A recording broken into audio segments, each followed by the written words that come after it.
Gonzalo Medina Pérez es un hombre del fútbol, es un hombre que, digamos así, doliente precisamente esta actividad deportiva desde hace mucho rato, como escritor insigne, digamos así, también de estas, digamos así, referencias del fútbol también interesante, en unos aportes importantes como Una gambeta de la muerte, La sonrisa que partió de la madrugada, y otros libros más incluso de barrismo también, que tiene también en ese aspecto, también en unos estudios sociológicos interesantes con respecto a este fenómeno social y económico y cultural que es el fútbol.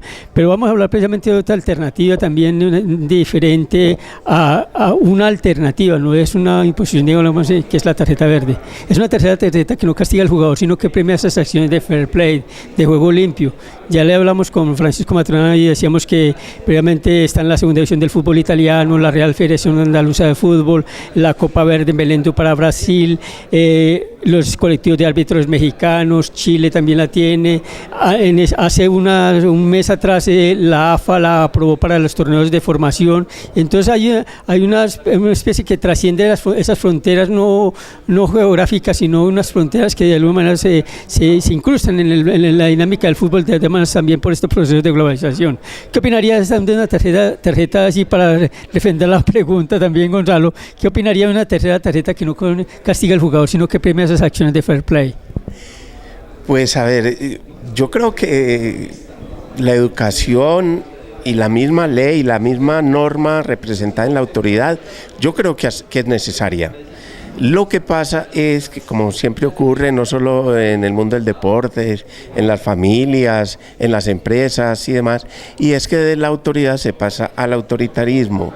Entonces se piensa que con el castigo extremo se va a mejorar el comportamiento del niño o del empleado, del subalterno, etc. Entonces yo creo que lo que hay que entender es que la autoridad está muy asociada con el orden, y el orden tampoco hay que entenderlo en un sentido o con una connotación represiva, no, el orden es necesario en cualquier organización, desde la familia, repito, hasta toda una sociedad, es decir, a través del Estado, a través de la sociedad civil, etcétera. Entonces, de lo que se trata es que tengamos precisamente, llamémoslo, legisladores, o en este caso árbitros, o en otros casos gerentes, maestros, que tengan realmente claro qué es ejercer la autoridad. Y la autoridad es precisamente, con su aplicación, es contribuir a una formación integral de ese niño, de ese joven, de ese empleado. O sea, la autoridad debe contribuir a formar en y para la ciudadanía. Y en el fútbol, obviamente, no cabe la excepción, porque precisamente el deporte y el fútbol en particular tienen un atractivo, tienen algo especial, casi exclusivo, y es como a través de la norma, a través de la autoridad, el muchacho, el futbolista, el deportista se forma, y sobre todo se forma divirtiéndose. Esa es la relación, es decir, la autoridad con su componente de aplicar la norma, pero también con la obligación de garantizar que el deportista y el futbolista se divierten, que lo disfruten. Yo creo que es la gran síntesis precisamente para evitar esos abusos que desde ese ejercicio arbitrario de la autoridad se cometen muchas veces. Árbitros, por ejemplo, que no permiten que el jugador le hable porque inmediatamente ya le están sacando tarjeta amarilla. Entonces yo creo que también se abusa en ese sentido del principio de autoridad. Y habla de un proceso de educación y de formación ciudadana en un momento también, y me recuerda el artículo 13 precisamente de la ley 115 del 95, que habla precisamente de los procesos transversales de la educación, en tanto la educación primaria con la secundaria. ¿Podríamos articularlo también en un momento también en ese aspecto de la formación ciudadana a través de esta tarjeta verde? Sí, yo pienso que sí, porque por un lado, vuelvo y digo, porque existen las normas, existe la autoridad a la cual nos debemos todos, pero también me parece muy importante es formarnos a través del disfrute, formarnos incluso a partir de la derrota. Eso a lo que tanto se le teme hoy, que prácticamente se le quiere negar como parte esencial, no solamente del deporte, sino de la vida.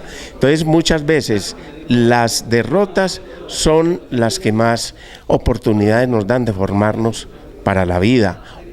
también podríamos decirlo, el triunfo también tiene y debe de tener esa connotación, y es que en esos momentos de euforia, de celebración, de disfrute, también se necesita un técnico o un líder, un futbolista líder, que también, digamos, lo invite a poner en su lugar el triunfo, es decir, a no magnificarlo, ni mucho menos a pensar que ese equipo ya es invencible. Todas esas pautas, todos esos valores son vitales, vuelvo y digo, para que realmente el deportista y el ejercer y practicar un deporte sea una manera más de formarse en la ciudadanía. Y decía Simón Bolívar, así casi una cintura y media, que el arte de vencer se aprende en las derrotas. Nuestro invitado Francisco Maturana habla de que perder es ganar un poco también al fin de cuentas, y hablando también en ese orden de ideas, también Borges decía que el triunfo y el fracaso son dos impostores, ¿no? Sí, exactamente, lo mismo el premio Nobel de Literatura, el inglés e hindú, Rudyard Kipling también decía algo similar, ¿cierto? Y es cuando hoy en día, que es lo más grave y lo más preocupante, diría yo, a propósito de la educación, es cuando ya la derrota y el triunfo, que son parte de la condición humana, se están perdiendo, digámoslo así, en nombre de el éxito y el fracaso.